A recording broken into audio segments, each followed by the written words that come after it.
Iraq's transport ministry suspended flights across all airports until further notice due to regional tensions.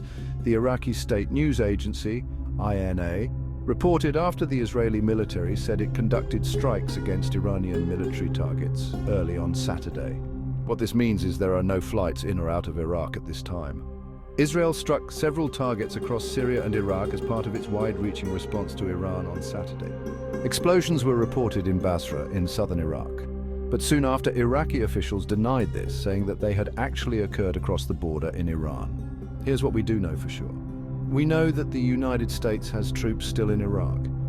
Hopefully this is enough to save the Iraqi people for now. As you can see from your screen, the Iraqi Dinar exchange rate is holding its own. The channel will keep you updated on the Middle East status as it relates to Iraq and Iraq's economy. Have a great day.